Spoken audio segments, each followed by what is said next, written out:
All right, so after several years of hard work and study and all those tests you had to take, you had the diploma finally in hand, right? Well, now what? Is your resume up to date? Do you have interviews set up? Any job prospects in sight?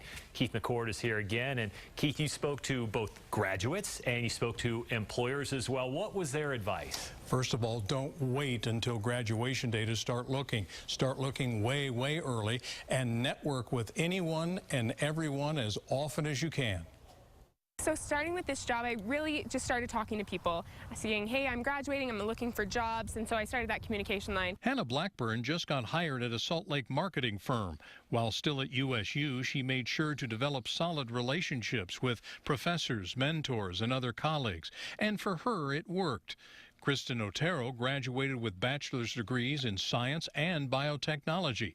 Knowing a lot of fellow students would be competing for jobs in that field, she started researching potential companies and sending out resumes several months before she got those diplomas. So I'm thinking, gosh, I need to get out there, you know, before they do, before the whole entire market is flooded with these 300 people looking for maybe, you know, the 15 or 20 jobs that are going to be out there. Kristen and Hannah are fortunate, jobs right out of college in their career of choice. Thousands of graduates across the country would be envious. To get an employer's perspective, we visited Pluralsight, a Davis County company that provides online educational courses for website designers. Company CEO Aaron Sconard started the company 9 years ago. Now it has clients around the world. What does he look for? I want to hire people that are constantly reading, that are constantly watching what's happening in the industry with the trends and moving with it. He says he wants people who can learn how to learn, that is, be motivated and a self-starter. In his high-tech business, it's always changing, and his employees have to keep up. And so those people who know how to quickly adapt and pick up new things and they can go home and they can research, they can work on their own to actually learn new things quickly is the kind of people we want. Employers and students alike also stress the importance of doing internships. It gets you in the door, and often those internships turn into full-time positions. Internships really open a lot of doors if you want to get to where you want to be really fast. Another key piece of advice, make sure you do your homework about the companies you send a resume to. Make sure you really want to work there.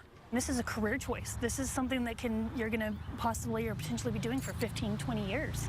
It better be a company that you like. Something else to consider, many jobs are global in scope, and having foreign language skills can be a real plus.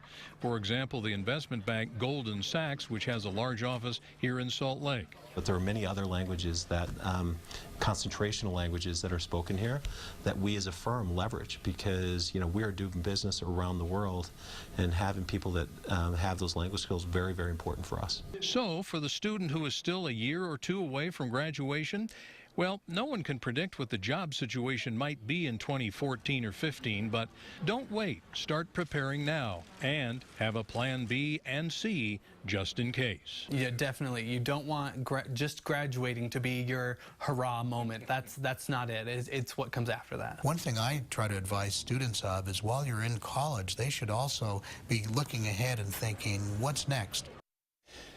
Now, we've conducted a poll on our Facebook page tonight with the question, is the job outlook for the 2013 college grad better or worse compared to what graduates faced a decade ago? Look at that, 80%, this is overwhelming, what a great turnout, say it's worse this time. 80% say it is worse.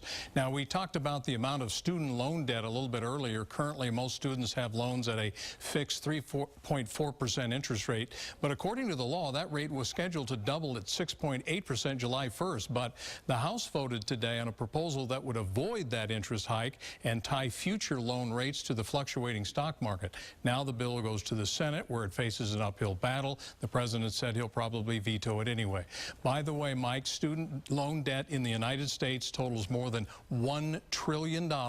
Only mortgage debt is higher. So a lot of kids and their parents owe a lot of money. We were joking earlier about the six and a half years that they're in college, thinking, why does it take so long? But money is the big issue, isn't it? Money and time. Some people are going to school part-time and working, and so it takes a little bit longer to get that degree. All right, great report. Thanks. Keith, thank you.